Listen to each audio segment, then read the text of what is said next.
Assalamualaikum warahmatullahi wabarakatuh. Kali ini Bu Nina akan bercerita. Cerita hari ini adalah tentang Al-Quran dan Sang Jenderal. Selamat menyaksikan. Pada suatu sore, tepatnya tahun 1525 Masehi, di sebuah penjara di Spanyol. Suasana kala itu terasa hening dan sangat mencekam. Adalah Jenderal Adolf Roberto, pemimpin penjara yang terkenal bengis. Ia sedang memeriksa setiap kamar tahanan. Terlihat setiap sipir penjara yang membungkukkan badannya serendah mungkin ketika algojo penjara itu berlalu di hadapan mereka. Karena kalau tidak, sepatu jungle milik Tuan Roberto akan mendarat di wajah mereka. Sore itu Roberto marah besar ketika dari sebuah kamar tahanan terdengar suara seseorang membaca ayat-ayat suci yang amat ia benci. "Hai, hentikan suara jelekmu! Hentikan!" teriak Roberto sekeras-kerasnya sembari membelalakkan matanya. Namun apa yang terjadi? Lelaki di kamar tahanan tadi tetap saja membaca dan bersenandung dengan khusyuknya. Roberto pun bertambah berang. Algojo penjara itu menghampiri kamar tahanan yang sempit. Dengan congkaknya, ia meludahi wajah renta sang tahanan yang keriput, hanya tinggal tulang itu. Cuy! Tak puas sampai di situ, ia lalu menyulut wajah dan seluruh badan orang tua renta itu dengan rokoknya yang masih menyala. Tapi sungguh ajaib, tak terdengar secuil pun keluh kesah dari mulut sang tahanan. Bahkan kesakitan pun tidak. Bibir yang pucat kering milik sang tahanan amat gengsi untuk meneriakkan kata kepatuhan kepada sang algojo. Bibir keringnya hanya berkata lirih, "Rabbi, wa ana abduka. Rabbi, wa ana abduka." Tahanan lain yang menyaksikan kebiadaban itu serentak bertakbir sambil berkata, "Bersabarlah wahai Ustadz, insya Allah tempatmu di surga." Melihat kegigihan orang tua yang dipanggil Ustadz oleh sesama tahanan itu, algojo penjara itu bertambah memuncak amarahnya. Sang algojo memerintah pegawai penjara untuk membuka sel, dan ditariknya tubuh orang tua itu keras-keras hingga terjerembab di lantai. "Hai, orang tua busuk! Bukankah kau tahu, aku tidak suka bahasa jelekmu itu? Suka apapun yang berhubungan dengan agamamu!" Sang ustadz lalu berucap, "Sungguh, aku sangat merindukan kematian, agar aku segera dapat menjumpa kekasihku yang amat kucintai, Allah Subhanahu wa Ta'ala. Karena kini aku berada di puncak kebahagiaan, karena akan segera menemuinya. Maka patutkah aku berlutut kepadamu, hai manusia busuk? Aku turuti kemauanmu. Tentu aku termasuk orang-orang yang zalim." Baru saja kata-kata itu terhenti, sepatu keras Roberto sudah mendarat di wajahnya. Laki-laki itu pun terhuyung-huyung. Ia kemudian jatuh terkapar di lantai penjara dengan wajah bersimbah darah. Ketika itulah, dari saku baju penjaranya yang telah lusuh, meluncur sebuah buku kecil. Adolf Roberto bermaksud memungutnya. Namun tangan sang ustadz telah terlebih dahulu mengambil dan menggenggamnya erat-erat. "Berikan buku itu, hai laki-laki dungu!" bentak Roberto. "Haram bagi tanganmu yang kafir dan berumur dosa untuk menyentuh barang suci ini," ucap sang ustadz dengan tatapan menghina pada Roberto. Tak ada jalan lain. Akhirnya Roberto mengambil jalan paksa untuk mendapatkan buku itu. Sepatu laras berbobot 2 kilogram itu ia gunakan untuk menginjak jari-jari tangan sang ustadz yang telah lemah. Suara gemeretak tulang yang patah terdengar menggetarkan hati. Namun tidak demikian bagi Roberto. laki-laki bengis itu malah merasa bangga mendengar gemeretak tulang yang terputus. Bahkan algojo penjara itu merasa lebih puas lagi ketika melihat tetesan darah mengalir dari jari-jari musuhnya yang telah hancur. Setelah tangan renta itu tak berdaya, Roberto memungut buku kecil yang membuatnya penasaran. Perlahan Roberto membuka sampul buku yang telah lusuh. Mendadak algojo itu termenung dan berkata dalam hatinya, "Ah, sepertinya aku pernah mengenal buku ini. Tapi kapan? Ya, aku pernah mengenal buku ini." Suara hati Roberto bertanya-tanya. Perlahan Roberto membuka lembaran pertama buku itu. Pemuda berumur 30 tahun itu bertambah terkejut tatkala melihat tulisan-tulisan aneh dalam buku itu. Rasanya ia pernah mengenal tulisan seperti itu dahulu. Namun sekarang tak pernah dilihatnya lagi di bumi Spanyol. Akhirnya Roberto duduk di samping sang ustadz yang sedang sekarat melepas nafas-nafas terakhir. Wajah bengis sang algojo kini diliputi tanda tanya yang dalam. Mata Roberto rapat terpejam. Ia berusaha keras mengingat peristiwa yang dialaminya sewaktu masih kanak-kanak dulu. Perlahan, sketsa masa lalu itu tergambar kembali dalam ingatan Roberto. Pemuda itu teringat ketika suatu sore di masa kanak-kanaknya terjadi kericuhan besar di negeri tempat kelahirannya itu. Sore itu, ia melihat peristiwa yang mengerikan di lapangan Inkuisisi, yaitu lapangan tempat pembantaian kaum muslimin di Andalusia. Di tempat itu tengah berlangsung pesta darah dan nyawa. Beribu-ribu jiwa kaum muslimin yang tak berdosa berjatuhan di bumi Andalusia. Di ujung kiri lapangan, beberapa puluh wanita berhijab digantung pada tiang-tiang besi yang terpancang tinggi. Tubuh mereka bergelantungan tertiup angin sore yang kencang, membuat pakaian muslimah yang dikenakan berkibar-kibar di udara. Sementara di tengah lapangan ratusan pemuda Islam dibakar hidup-hidup pada tiang-tiang salib hanya karena tidak mau memasuki agama yang dibawa oleh para rahib.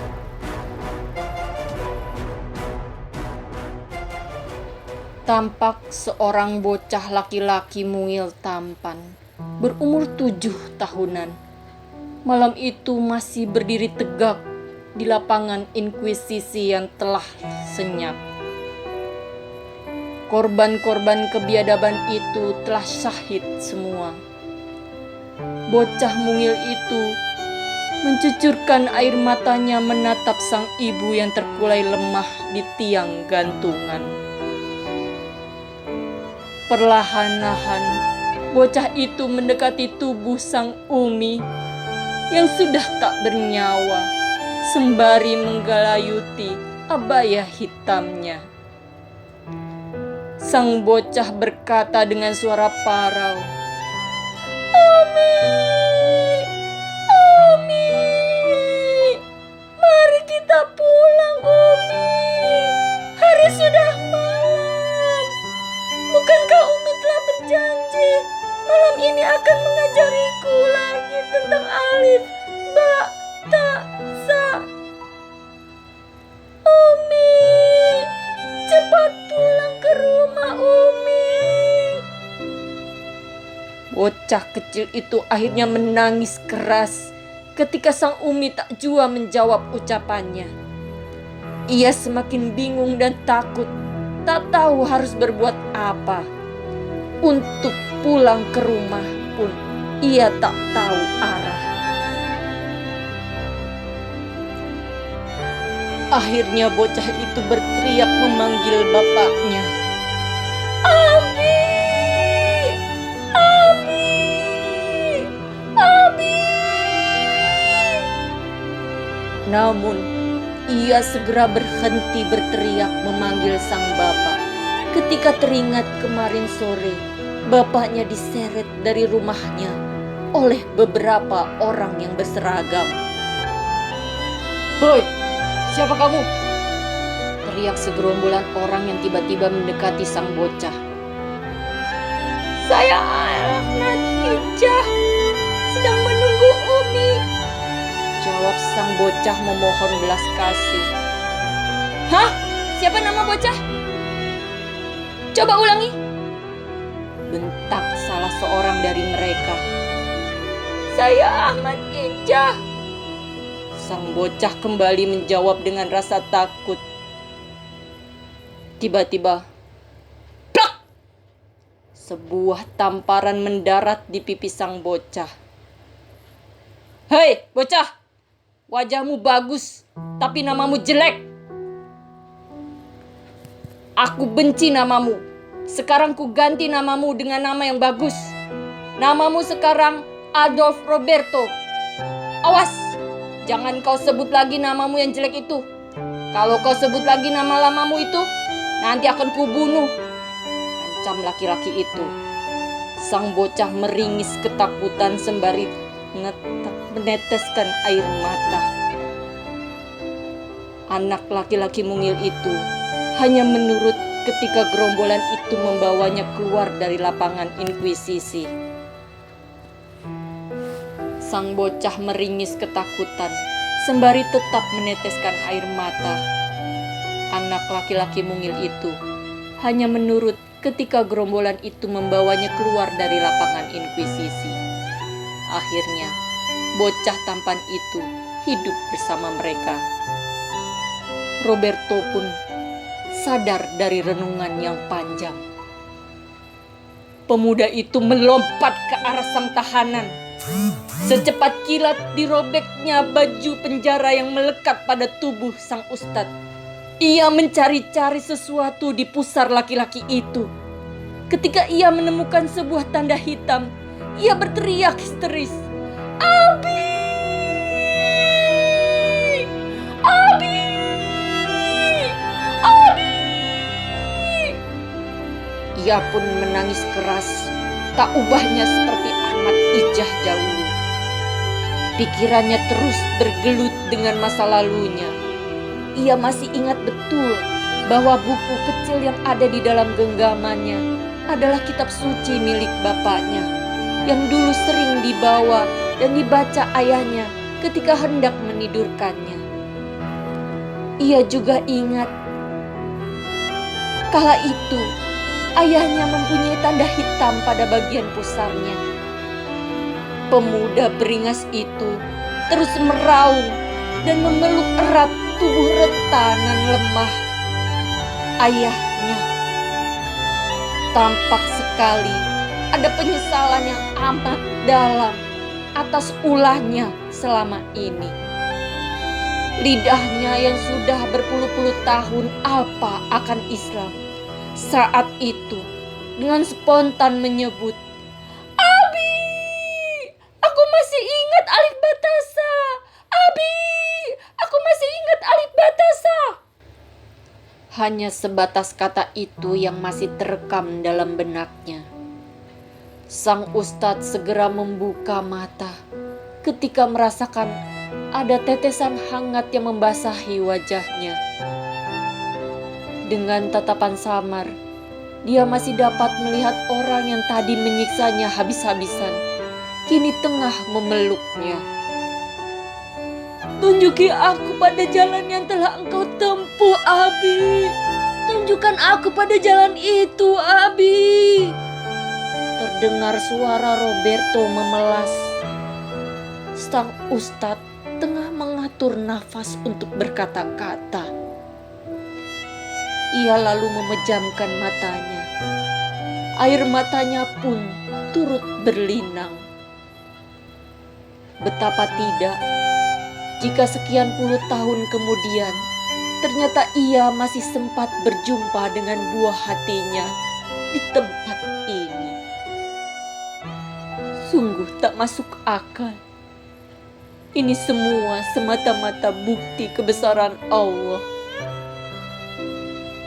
Sang Abi dengan susah payah masih bisa berucap, "Anakku, pergilah engkau ke Mesir. Di sana banyak saudara-saudaramu.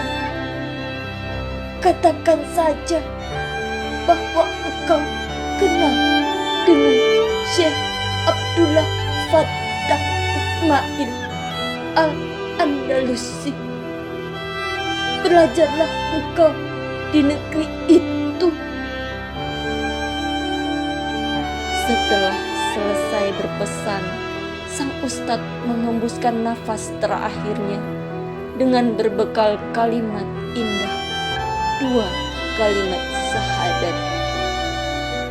Asyhadu alla ilaha illallah wa asyhadu anna Muhammadar Rasulullah. Sang ustadz pun pergi menemui Robnya dengan tersenyum setelah sekian lama berjuang di bumi yang fana ini.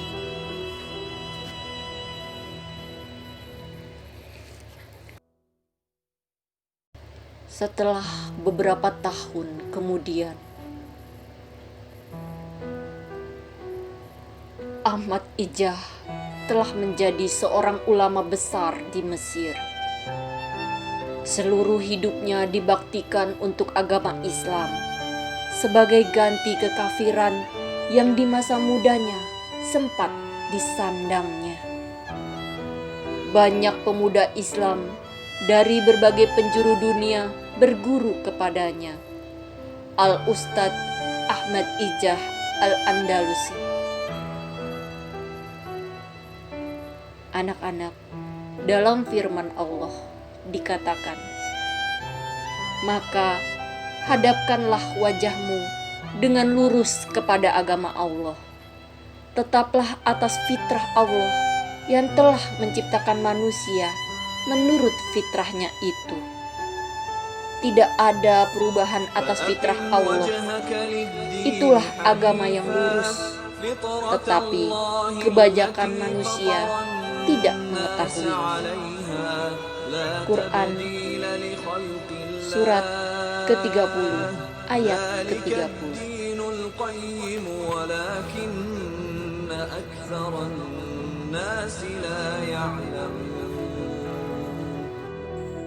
Bagaimana setelah menyaksikan video tayangan tadi?